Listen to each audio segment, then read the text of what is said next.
Jets better win this game because if they don't, Connor Rogers is just a broken man at the moment between the Mets blowing... More of a broken man. Yeah. Between the Mets blowing the playoffs without those 2 out of 3 losses to the Marlins, now the Jets are 0-4, Rangers missing the playoffs. It's not good for Connor Rogers. His job requires him to work with me every day. Yes. It's just now, he used to get upset when the Jets lose. Like, he's sad when the Zach Wilson era. Now he's just angry. Now he's just scorched earth on the New York Jets. So hopefully they can get a win. You hate to see a youngin get so bitter so early. It took me a while before I got to that level of bitter, but Connor is right there. Indeed.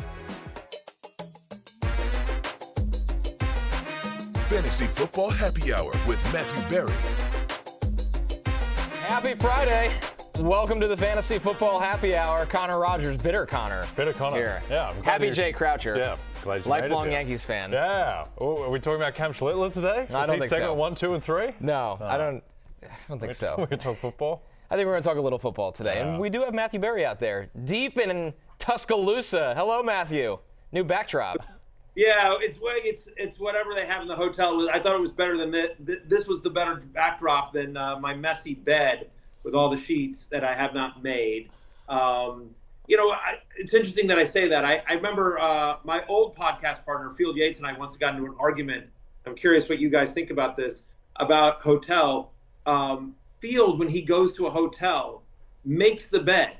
When he wakes up in the morning, he makes the bed. Not a good sign. I'm just like, it's a bad and I'm just like, no, you're in a hotel. That's the whole point. Like, you leave it, and then that's part of what you pay for is for someone to come in and make the bed. Yeah. And hopefully change the sheets and everything. Yeah. I don't like to agree with you, Matthew, but you're 100% on the correct side there. That's very troubling behavior from Field. I'm concerned. I'm going to ask Field about this next time I see him. I don't care for that. No, that's no good.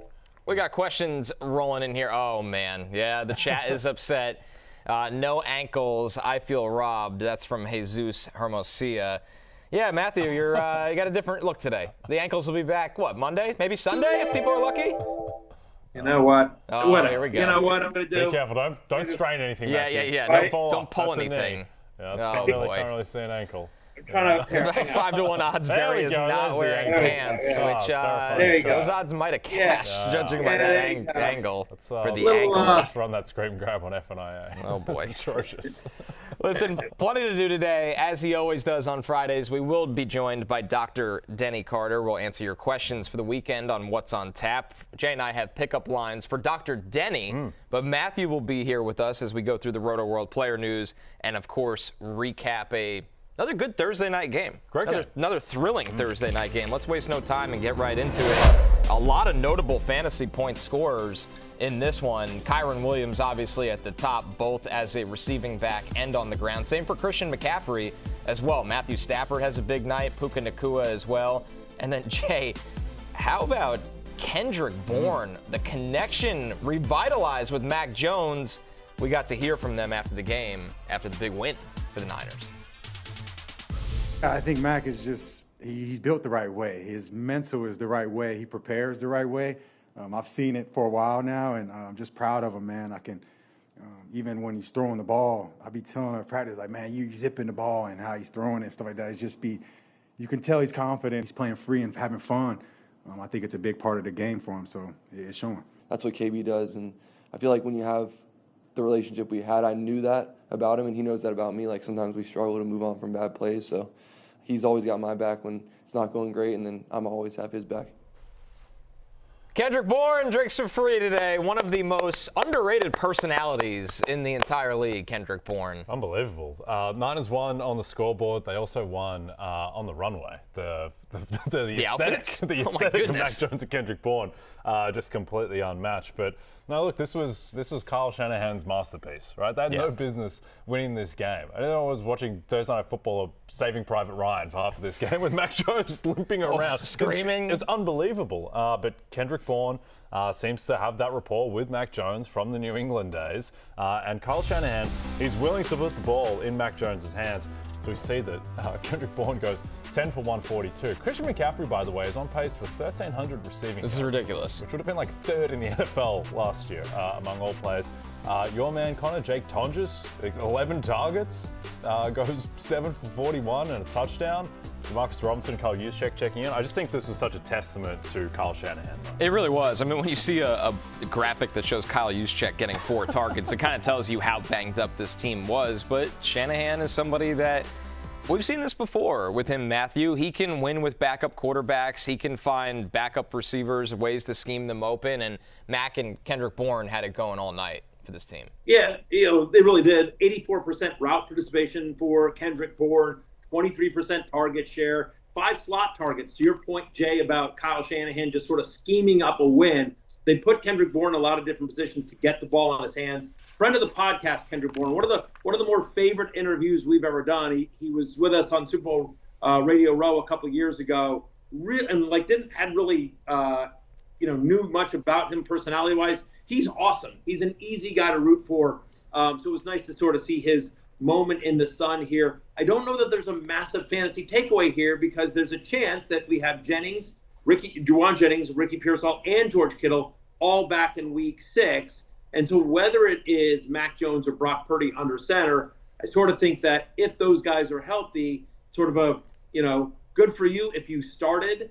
If you picked up and started Kendrick Bourne in a league like our very own George Savaricas did, shout out to George. He did that. Well done. Well played. But I don't know that there's a massive takeaway here unless those guys miss time.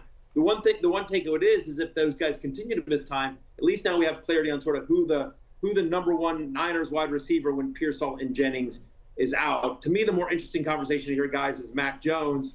I'm with you, Jay. That red and black suit was something else. But Connor, I thought he looked very comfortable in this Kyle Shanahan offense. And as we know, there was talk that Kyle wanted to draft Mac Jones and not Trey Lance with a 3rd overall pick a few years back in the draft that they ended up getting Brock Purdy in the last with the very last pick of that draft. Yeah, now you see why, right? Just the confidence and decisiveness and how accurate it is when you keep him upright. And obviously Mac Jones took some huge shots last night. He really hung in there. It looked like multiple times, Jay, he was going to have to come out of this game, and he kept limping back in. But that's what Kyle Shanahan cares about in this offense is can you work to the proper reads and get the ball out on time and accurately. And that's Mac Jones' best traits, honestly. When you look at when he was working with Josh McDaniels in New England before that staff completely fell apart, this is what he looked like. It's just that we had so many years of incompetence, and then he was a backup last year in Jacksonville where he also played pretty well. He's a structure guy, but obviously he can play very well within the structure. Yeah, and I think the most underrated stat in all of football are sacks from the quarterback perspective. And I thought the most impressive thing about Mac Jones last night was he dropped back 49 times and couldn't move for most of the game, and still I believe just took the 1 sack or so. Jared Verse never got him. He was able to stay upright. He was able to keep the offense on track. And I think the big thing, Connor, about this offense was 2 things. One, they just can't run the ball at all. This is now 5 games in a row where Christian McCaffrey has not even sniffed efficiency on the ground. For whatever reason, they just can't create efficiency on the ground. So that means that they have to throw the ball, and Kyle Shanahan feels comfortable putting the ball in Mac Jones's hands. It seems like a good chance that Kittle, Pearsall, and Juwan Jennings all come back next week. So this offense is going to be a lot more loaded with explosive and extremely competent pass catchers. Like Mac Jones last night on DraftKings, I think his passing prop closed like 213.5. This guy's going for 279 plus in all 3 of his starts. Like, He's going to be a guy, I think, who when he's starting is going to put up 250 plus passing yards because they can't run, and with a good chance of 1 or 2 passing touchdowns. So I think that's a very viable QB too, Matthew. Yeah, he's averaged over 19 fantasy points per game in his 3 starts, and it does ask the question, like, seeing how well Mac Jones has played during this stretch, like, should they have given Brock Purdy, whatever it was, close 40-some-odd million a year? Because for the people that are critical of Brock Purdy, and we are Brock Purdy fans on this show, but for the people that are critical of Brock Purdy, who say he's a system quarterback, he's a beneficiary of Kyle Shanahan's scheme, Mac Jones's performance isn't helping counter that argument. But I agree with you. Like, again, it feels like the Purdy injury might be a little bit more serious, and that there's a chance he's not back next week. And so, especially as we get into the bye weeks, Jones is a very viable streamer as long as Purdy is out. By the way, guys, roll Tide. Mac Jones, of course, a proud Alabama graduate. Roll Tide. Roll Tide, damn it. Wasn't sure if you're an Alabama fan. I saw the hat first, and then the T-shirt confirmed it. It's good to double up. Win there. in Rome, Jay. Yeah. You know what? Like I know. you who every other week is a lifelong fan of somebody. But, at some point, some of us with integrity have to plant a flag and say, yeah, you're damn right. Yeah. Damn right. To Jay's credit, he wants nothing to do with a college team. No, I'm out on college. But I'm a Colts man for now. This has been a longer one. By the way, Mac Jones, average time to throw 2.36 seconds in week 4. That would have been the second fastest, only behind Aaron Rodgers. But unlike Aaron Rodgers, there's actually some depth to his targets. I'm serious. And he can actually move. Yeah. Julio, thank you are. Always good to see him amongst the regulars. Future Emmy Award winner Connor Rogers and Evil J matching hoodies is a vibe. Yes. Yeah, we planned this. Welcome to the movement. Yeah, I'm a part of it. It's October. It's time to roll. Apparently, Track Show Friday, just Tracksuit Friday is just out the door. Now it's Hoodie Friday. No more Big Show. I got to get Medium Show on board. Once I get him in a tracksuit, then it'll return. Yeah. By the way, just linking back to the Brock Purdy point, Connor, you just said it's October. It's not. It's Brocktober now. We've crossed over into Brocktober. He will be the starter. No, not Mactober. It's Mactober. Brock Purdy is better than Mac Jones. I say this with a great deal of confidence. He just does more things on the football field than Mac Jones does. Now, maybe the gap isn't as big as we thought that it might be a few weeks ago, but Purdy will come back. And here's the thing. Purdy will be the starter. He will come back and he'll get the starting job because they paid him $250 million. Yes. So he has to be the starter, and I think rightfully so. But I don't think that really materially changes the outlook for anyone, skill position-wise. What would the Bengals' offense look like if they had Mac Jones? Everybody wonders. They'd be trying to go to 4-1 against the Lions this week. That's exactly right. All right, on the other side of this game, how about this, Matthew? Buy or sell, Matthew Stafford is a starter in 1 quarterback leagues. I ask you this as he wasn't a starter for you last night in our 2 quarterback leagues. No, he certainly wasn't. Look, he scored 25 points. He scored, over 25 fantasy points last week. And he has not scored 25 or more fantasy points in back-to-back weeks since week 6 and 7 of 2021. He's not somebody that runs a lot, so obviously you need the volume with his arm, with the passing touchdowns as well. So I decided this week, Connor, to start Drake May, who I like a lot, who made the love list, and Jaden Daniels, 2 guys that I have ranked inside my top 10. So yes, I had Matthew Stafford on my bench. I will say I was looking to I was throwing a little bit of trade around, because I do think Stafford is good. Lawrence Jackson offered me Amari DiMaccardo in a super flex league for Matthew Stafford. So I politely declined the second Arizona running back that you don't want for a quarterback in a 2 quarterback league. Lawrence, ridiculous. But anyway, I did not start Matthew Stafford. I know a lot of people didn't. He was only 25% started across sort of the fantasy football atmosphere.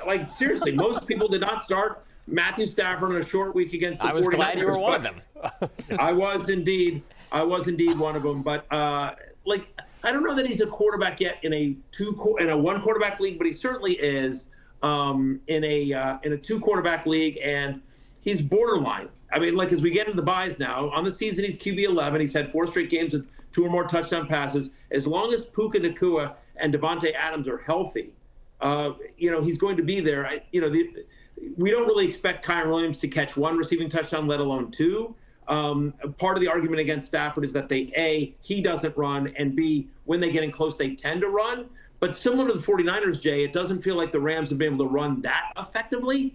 And Stafford just looks dialed in. No more back issues. And, of course, Puka looks like the best wide receiver in football right now.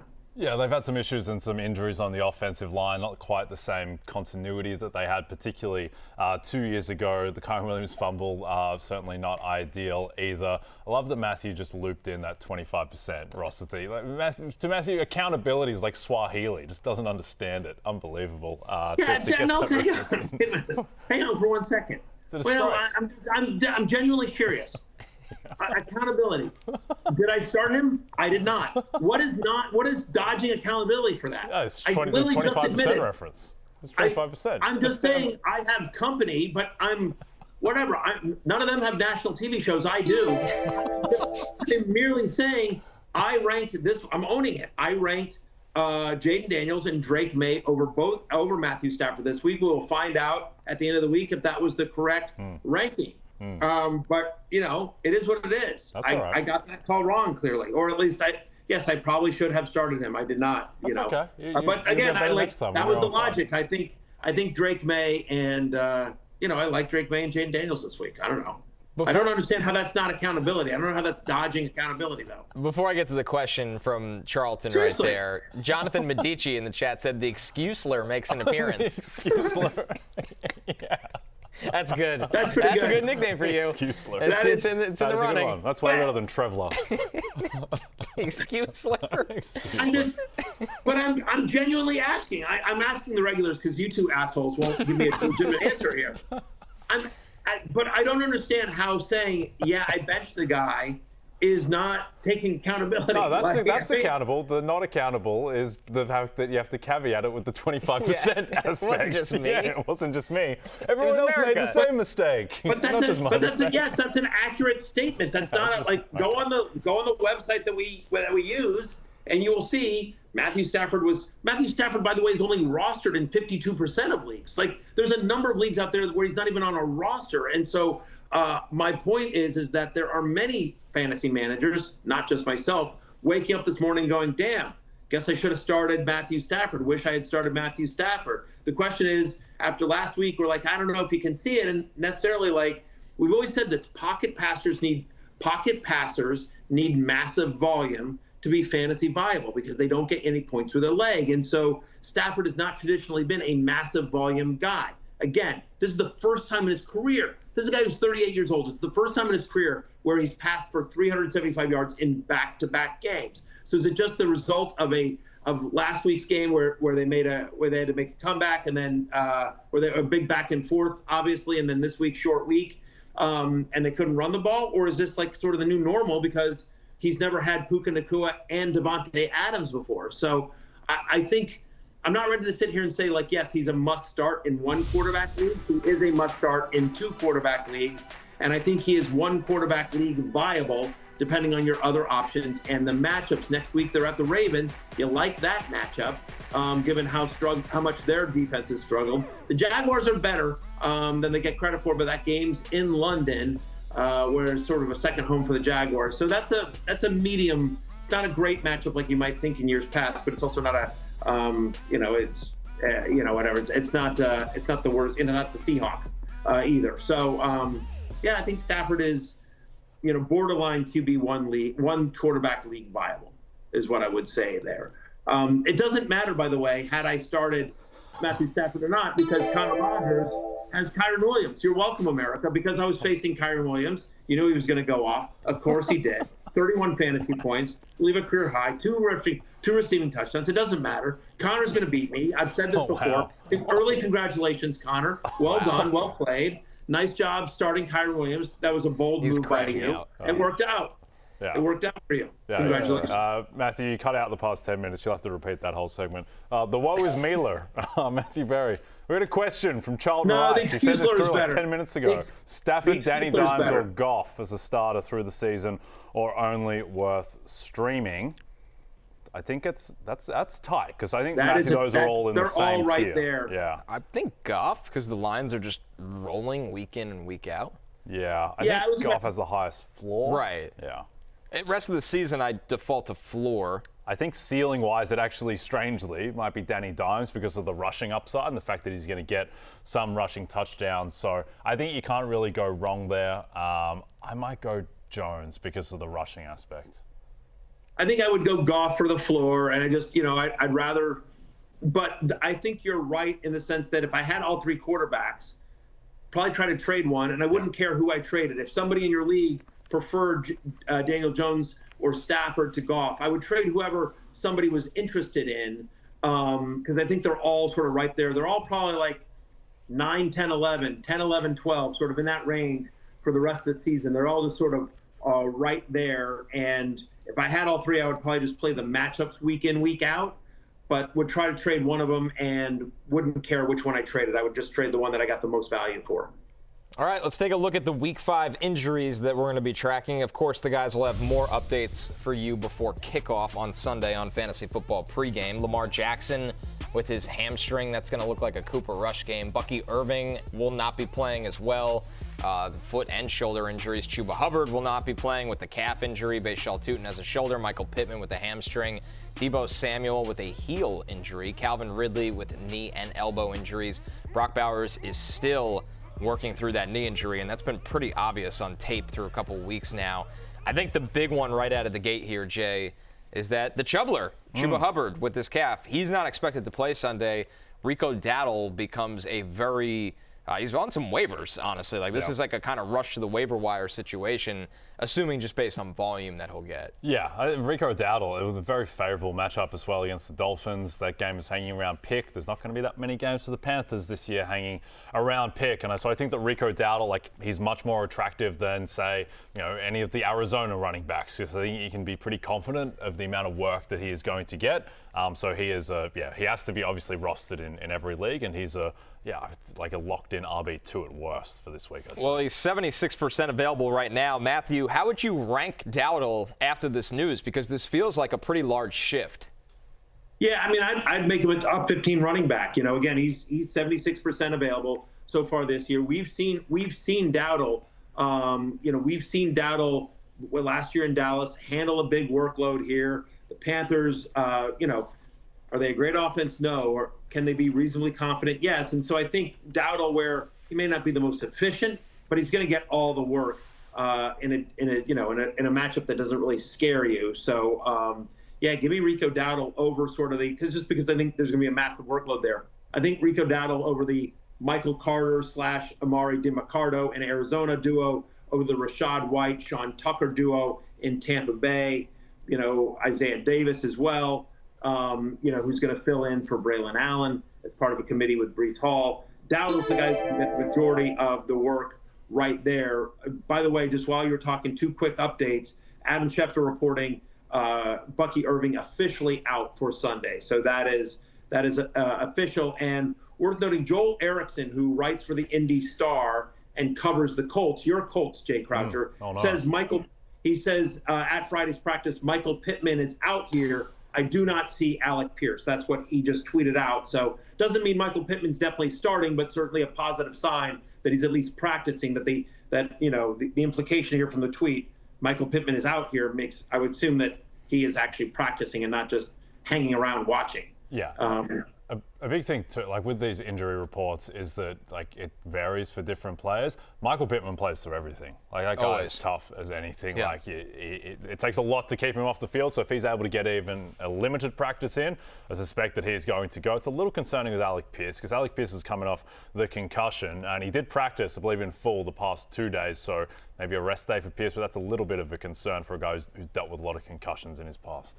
All right, guys, how about Commanders? Jaden Daniels back, but they've ruled out Terry McLaurin for Week 5 already against the Chargers. Deebo Samuel with that heel injury, Matthew, he didn't practice on Thursday, so this could be once again another week of a lot of Luke McCaffrey? Yeah, Luke McCaffrey, Chris Moore, Zach Ertz. I think they'll try to use the running backs as well. I think if I had to pick one desperately, I would be Luke McCaffrey.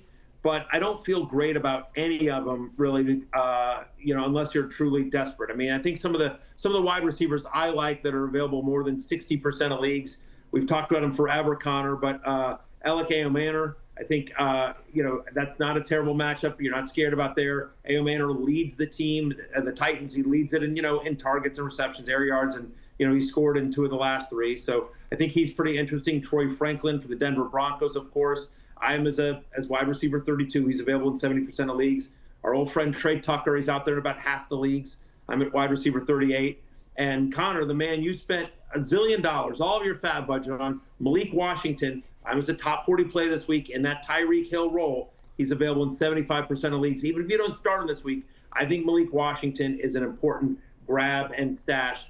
Darius Slayton filling in the Malik Neighbors role, also out there in about half the leagues. Another bit of big news across the fantasy landscape. Let's actually get to a question before we talk Lamar Jackson's hamstring injury and all of the stuff around that. Jacob, starting Dowdle over Ibuka in my flex spot in PPR. Thoughts? What do you think of that, Matthew? Because Ibuka's been amazing this year. I mean, that's the thing, right? I mean, I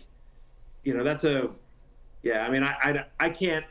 I get it. That just feels a little bit too cute. Ibuka's just been so red hot. I just can't imagine me clicking bench on Emeka Egbuka. I understand the logic, again, because Dowdle's probably going to touch the ball 20 times here, but I probably would still stick with Egbuka. You guys tell me. I would actually start. Dowdle because, one, Ibuka's been a little bit banged up. Two, a lot of his production has been touchdown-based. Like, he's not, on average, he's not going to score a touchdown every week. He'd be a dog to score a touchdown this week. You take out that ridiculous 70-yard bomb from Baker last week, splitting the two guys in the secondary for the Eagles, and Ibuka's, closer to 200 receiving yards on the season. I think Ibuka's amazing, but I just think that Dowdle, against the pretty weak defense in Miami, against the game where game script shouldn't get away from him, like, Dowdle has a chance to be a workhorse running back in a favorable matchup. So, and also, like, Seattle's secondary is incredible, and they might have the best defense, or one of the 3-4 best defenses in football. So I would lean Dowdle there, as good as Ibuka has been. In fact, I get that argument. And if I was in a league and I saw somebody make that move, bench Ibuka for Dowdle, I'm not being like, what's that guy doing? Yep. Again, I just think Ibuka's been so hot. I sort of bet on talent. I just think Ibuka's a better football player than Rico Dowdle is. I understand they play different positions and we expect different workloads, but I don't know, you just never know, Connor. But why don't you break the tie here, Ibuka versus Dowdle? I'd roll with what I know right now, and that's Ibuka. I just get the fear that we love the volume of Dowdle, and then Miami, who looked really bad against the run against the Jets, kind of has a course-correct week of like, okay, we're going to sell out to stop the run this week.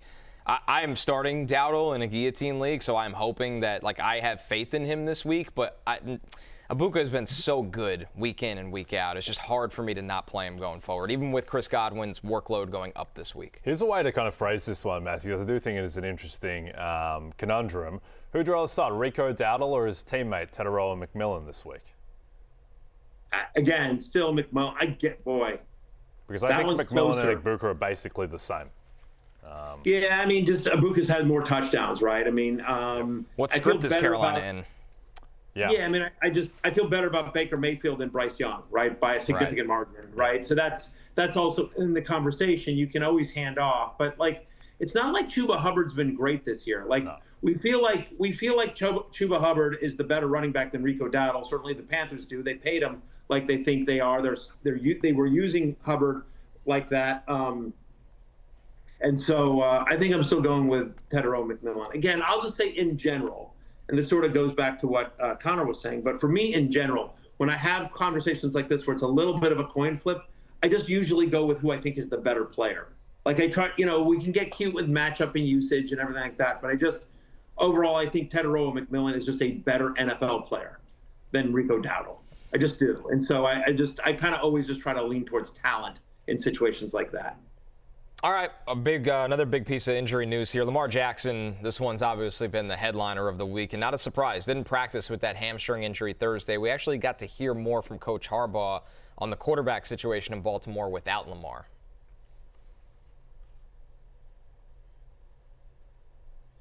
Cooper's experience, he's been in these situations before, as is Tyler, and he's up to speed. He's been with us all the way back to the beginning. He's been in every practice, every meeting.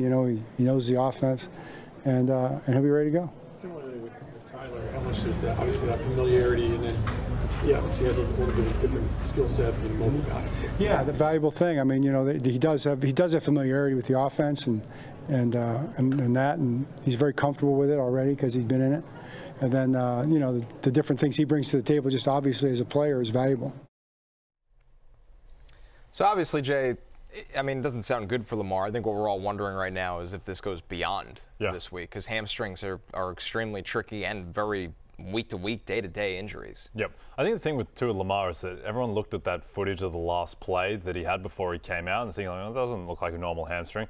I don't think Lamar's been right for the past couple of weeks. Lamar Jackson, if he's fully healthy, I don't think gets sacked 7 times by Detroit. And he didn't really look right against the Chiefs either. So, the reporting has been this is likely a multi-week injury. So I think the inflection point is more, does he play next week against the Rams before the bye, or do they give him an extra week? But if Lamar doesn't go, as anticipated against the Texans, this line moved, by the way, from Ravens -9.5 to Texans -2.5. So if you wonder how valuable Lamar Jackson is, he's swung a line almost 2 touchdowns basically by himself.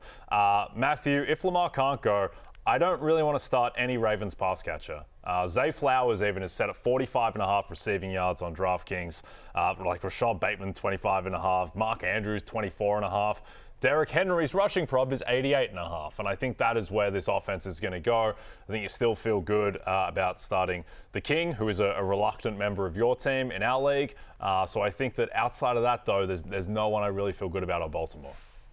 The only other person that I could make an argument for, I get that. I think it's hard to bench Zay Flowers. I think you're just lowering expectations. But the only other person that I think I could make an argument for, again, giving all the injuries and all the and the bye weeks, is maybe Justice Hill. Is that, like, again, like, he's going to play about half the snaps. We do think, and so he's a pass catcher. And so Cooper Rush, who's not the most mobile guy, doesn't have the biggest arm, could see him dumping off to Justice Hill a little bit more than Lamar does. And so we've seen, Hill's coming off the big game from last week as well. So Justice Hill is sort of a little interesting this week as well.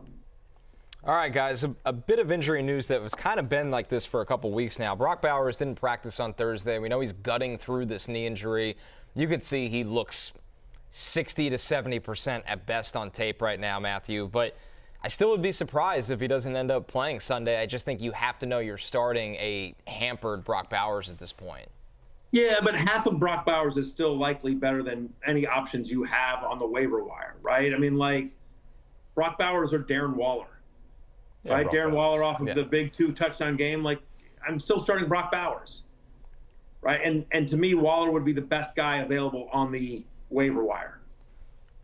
Yeah. I'll ask you guys a question. Here you go. Here's a question: Brock Bowers or Harold Fannin, who we think gets a boost from Dylan Gabriel being under center? Still Brock Bowers. You can't. Exactly. You'd be furious if Harold Fannin had 3 catches for 25 yards and Bowers catches a touchdown. Of course. So, that's my thought. Yeah, I'm with you. Yeah. All right, the last one here, and once again, we haven't really talked about him in a while, but the Houston Chronicle's John Alexander reports there is no one who has told me they expect Joe Mixon to return this season. I think that if you're out there, Jay, holding on to Joe Mixon, there's probably no reason to have him on your roster if you're oddly one of those people. Yeah, even if he does miraculously come back, like, it's not going to be Joe Mixon from last year getting 22 carries in random games. Like, it's going to be, I would think, a committee at best, and I would say that just based on all the information, if I were pricing a market on whether we see Joe Mixon or not this year, I would make not the favorite there, just with everything that's been reported. So it's the Woody Marks show. The chubby magic has been passed on from Nick to Woody, and I think that Woody Marks is clearly the guy you want in that backfield now. All right, if you're hurting because of these injuries, here's what's left of the top Week 5 waiver targets here for us. As you see, Jackson Dart, top 15 quarterback. Tua Tagovailoa right outside the top 15. Rico Dowdle, who, once again, with this news dropping later in the week, check your waivers. He was available in 76% of leagues. He's a top 15 play.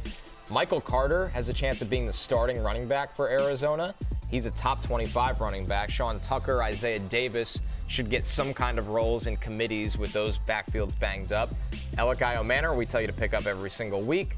Desperation play territory, Troy Franklin, Brenton Strange, and Mason Taylor.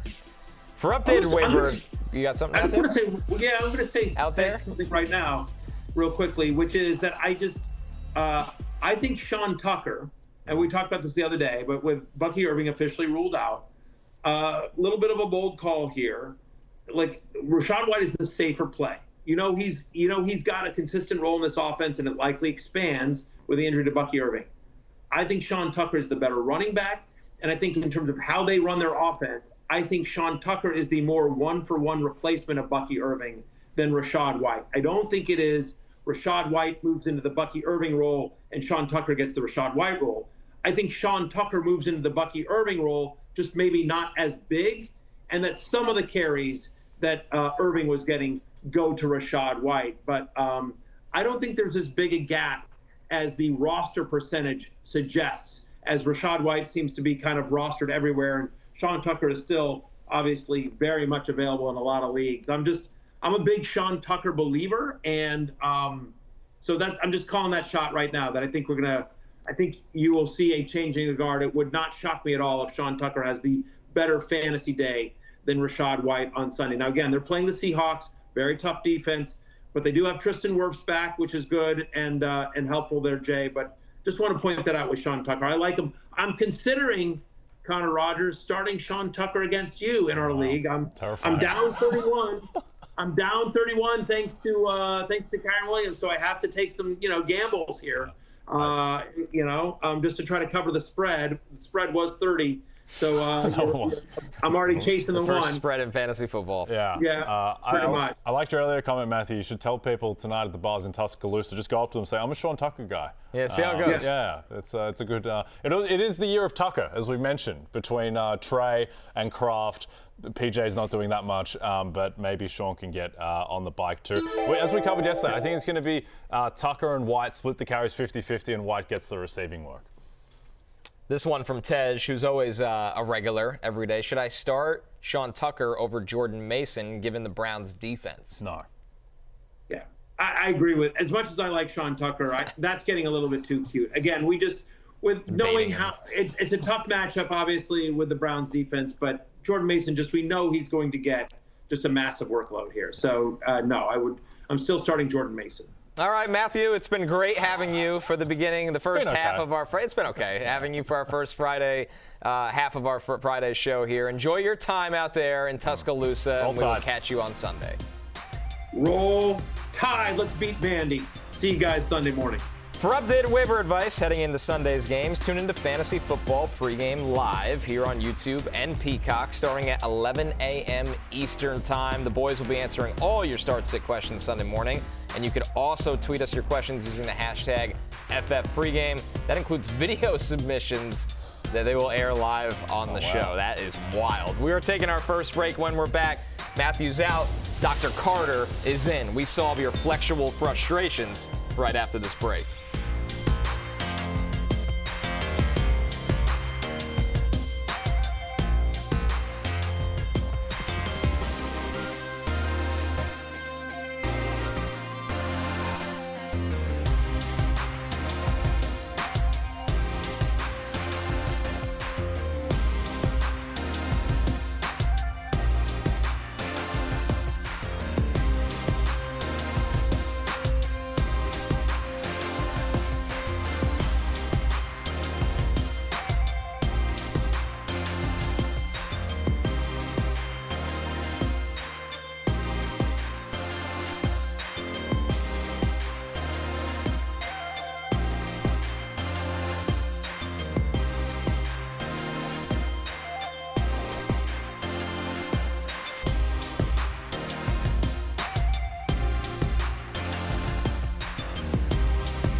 Right now, perhaps the embodiment of settling is the great Sterling Shepard. Should we settle for Sterling Shepard? You wanted Mike Evans to be there, at the end of the night, and he's not. He's not. He has the hamstring. He's gone from the bar. You know who's there? It's Sterling Shepard. And I think that that's okay. Totally understand the phenomenon of settling. That is how I got my wife. Okay, because she had her eyes set high. Yes. But then eventually she's just like, whatever, you'll do. She's got exhausted of it. She plays Sterling Shepard. Yeah, of course. I'm the Sterling Shepard of my wife's love life. There's no question. Sterling Berry. Right. Yeah, exactly. Flexual Frustrations, yes, it's that time of the week where an actual certified doctor joins the show, and his name is Dr. Denny Carter. Happy Friday to you, Denny. Yeah, happy Friday to you. I was unfortunate enough to see Barry's ankles, of course, at the beginning of the show. Very What's strange the diagnosis? But it's good TV, is what I would say, and the people need the ankles. Obviously, they asked for it.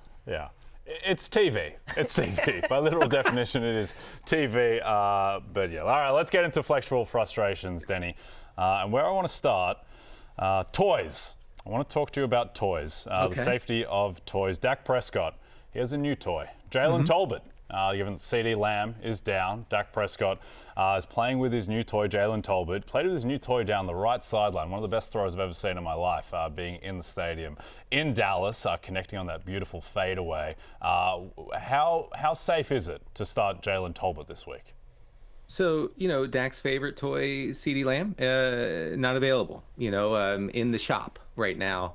Jalen Tolbert will do, and in a pinch, I should say, and maybe for your fantasy lineups as well in week 5. Against the Packers last week, Jalen Tolbert ran 83% of the routes. He saw 32% of the air yards, which we love. We love our air yards, don't we? And saw 6 targets. So honestly, the guys I talk about in this segment, Jalen Tolbert is like A.J. Brown compared to most guys. He is a fun, like you said, Jay, toy for Dak Prescott in a good matchup. Denny, some people, they try to solve their flexual frustrations by buying love, and I think a lot of people did that this week with Malik Washington being a popular spending point with Fab on waivers. Is he going to solve their frustrations, though, right away? It depends on what kind of music you listen to. In the 60s, they say you can't buy love. And then by the 80s, they were saying you actually can buy love. It's quite simple. You just need a credit card and a really fancy car. So it does depend on what generation you're talking about. I say you can. Okay, I side with the 80s, of course. Malik Washington should take on a pretty prominent role here after Tyreek Hill's horrific leg injury in week 4. He saw an ADOT, talking about Washington, an ADOT, average depth of target of 2.3 in that game. Now, I think that will expand. I hope it does a little bit. But we're talking about, guys, a potential PPR scam artist in Malik Washington. And honestly, I can work with that. We can work with that, especially in bye weeks, with the bye week apocalypse having hit us now in week 5. You feel pretty good about starting Washington maybe in deeper 12-team leagues or 14-team leagues. Yeah. Connor Rogers, not so much the expensive card, but did buy a lot of love with Malik Washington in our league. Spent had to all his outbid money, Matthew. Yeah, on Malik Love. I want to talk to you, Doctor, about Travis Hunter, who is a man who's been known to play for both teams, plays for both sides of the ball, offense and defense. It looks like he might be focusing, though, on one way to be, Denny, with playing much more purely on offense last week. He was, taken out of the game after 8 snaps on defense. So really focusing on just the one side, which is fine. And honestly, if he wanted to do the both, that's okay too. There's nothing wrong with either. I will say, for folks who fell out of love with Travis Hunter, who drafted him greedily in August, and rightfully so. He's a cool guy. Lots of cool production in college. He played for a cool team and a cool coach. All right, the vibes are off the charts for this guy.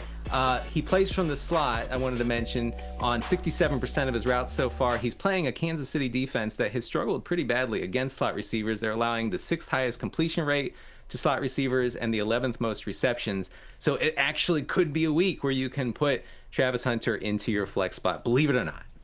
Dr. Carter is going to stay with us for What's on Tap. But before we get to that, let's take a look at the Fantasy Football Happy Hour Week 5 regular power rankings. Yes, Clark Brady. It's hard to dethrone the king. Where is Tej? Yeah, I'm kind of wondering how this is curated at this point. Unbelievable. It's like not ranking Ohio State. Right. No Julio, think you are? Yeah, I don't know about this. Jonathan Medici, I'm pretty sure, called him the Excuseler, though. That's well worthy of a top 5 This ranking. is like when FSU didn't get into the playoff 2 years ago. I'm not sure about right this, to be angry. this at all. Okay, Gemma stays in there. Stuntman Chuck, absolutely irregular. Aloha Bricks, good to see him or her. Yeah, Great, Aloha good Bricks name. making an appearance. All right. So here's the regulars. Keep it up in the chat. Clark Brady just untouched. I mean, it's to be fair. Clark Brady. It's like peak Roger Federer. Playing on grass. When you allocate that amount of time, you get at least 2 weeks of the number 1 ranking. no debate here. Let's get into What's on Tap, which is brought to you by Bud Light, the official beer sponsor of the NFL. Sundays are easy to enjoy when they are full of football, and the fridge is filled with beer, and we're going to make it even easier for you by taking some of your best questions. This one from General Kenobi.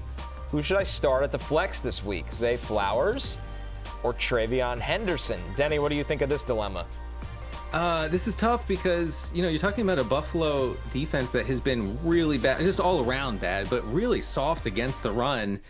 I feel like Henderson can get there with like 10 touches here, but how can you pencil him in for 10 touches? I would lean Zay Flowers here, but just for other folks, Henderson is not a bad play because of the nature of the matchup. Yep. Firstly, great to see General Kenobi is alive. And well, I was pretty sure he died at the end of A New Hope, but that's okay. We were worried. Glad to see he's back in business and asking questions about Zay Flowers, football, TreVeyon Henderson.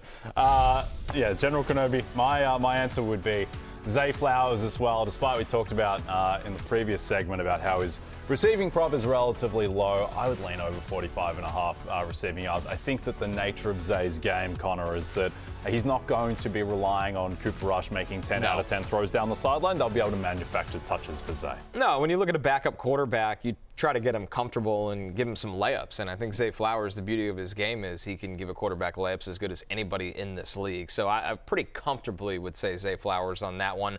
Our next question here is from Elzaza to Olave versus the Giants or Hunter Henry versus the Bills. Jay, the old wide receiver versus tight end start question. It is half-point PPR, so keep in mind the touchdown equity is a little bit more important here. Yeah, can you imagine asking this question 3 years ago? Oh my Chris goodness, Olave was like the best rookie wide receiver in the league alongside Garrett Wilson. Yeah, they were neck and neck for Rookie of the Year. The thing is, like, Olave's not even playing that poorly at the moment. It's just he's being missed on a lot of targets by my man Spencer Rattler, and Hunter Henry has turned into somehow a top 8 tight end. There's going to be huge throw script with the Patriots going up against the Bills in a total that's pushing 50, but at the same time, like, it's still Chris Olave. Right. And I default there against the Giants secondary that can certainly be had if they can avoid the pass rush. See, Matthew's got Chris Olave ranked 17th, ahead of A.J. Brown.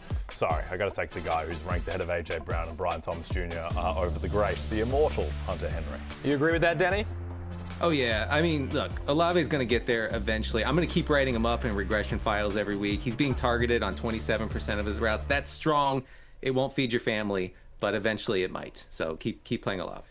All right, our last question from Victor. Flex option, Judkins, Woody Marks, Keenan Allen, or Teterow and McMillan, and now have Rachaad White. I'm assuming that's who it is. Hashtag crying for help. No pun intended. What do you think of this, Jay? A lot of intriguing, a lot of upside, like, rookie options in this question.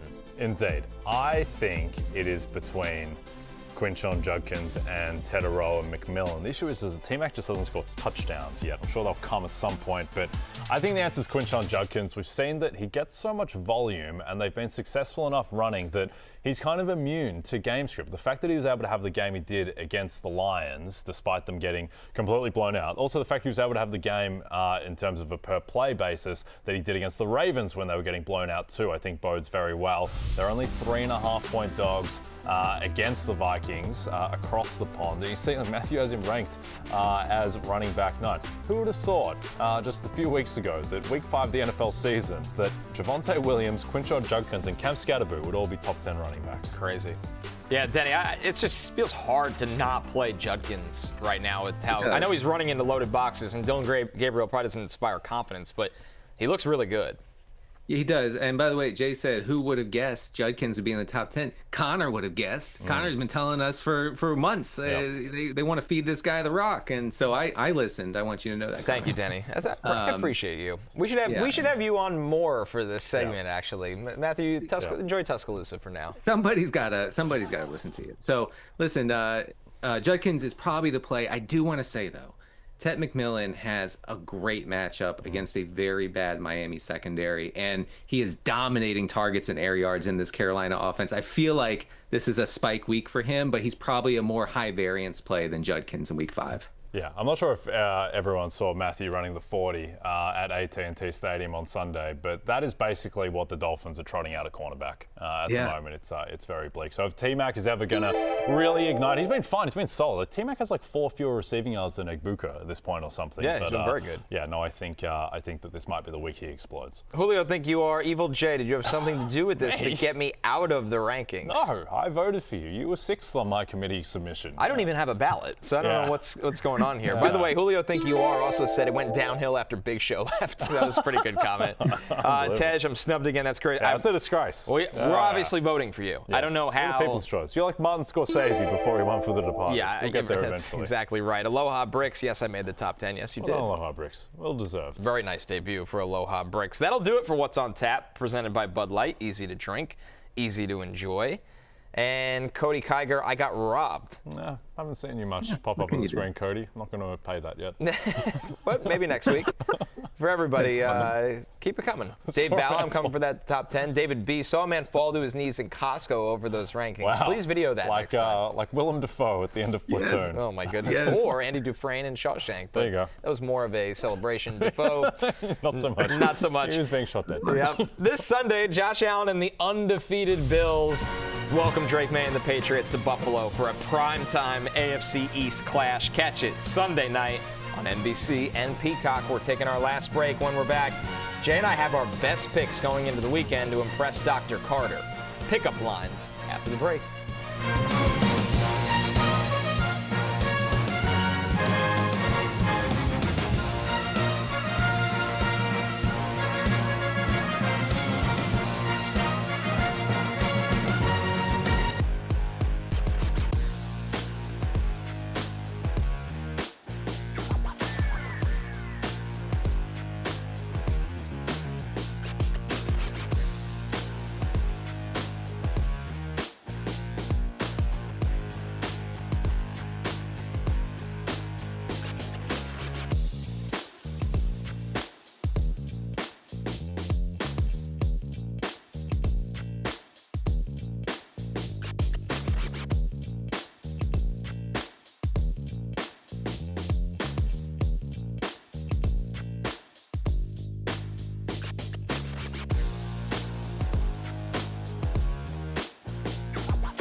DraftKings Sportsbook is an official sports betting partner of the NFL, and new customers can bet $5 and get $200 in bonus bets if your bet wins. Just download the Sportsbook app and use promo code FFHH when you sign up.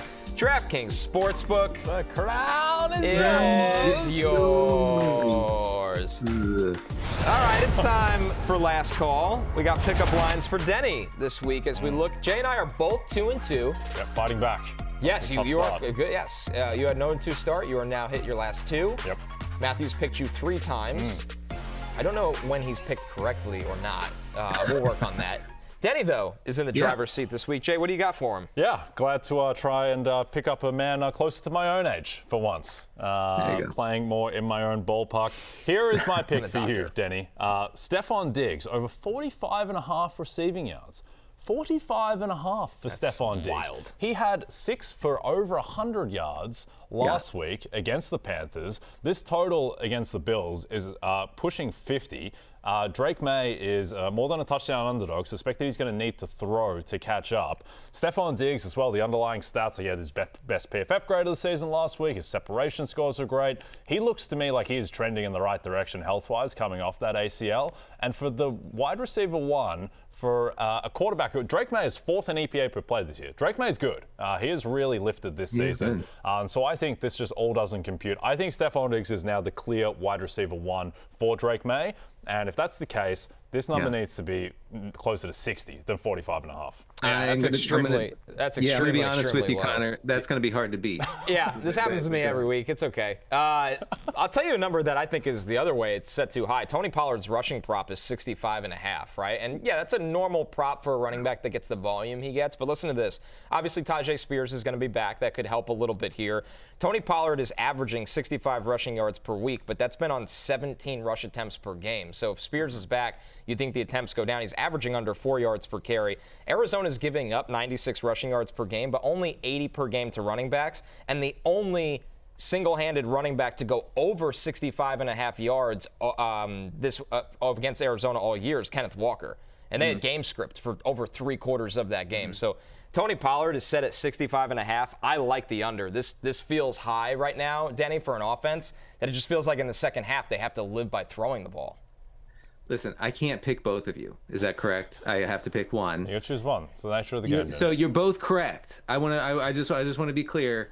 There's no possibility Tony Pollard gets to that yardage number, okay?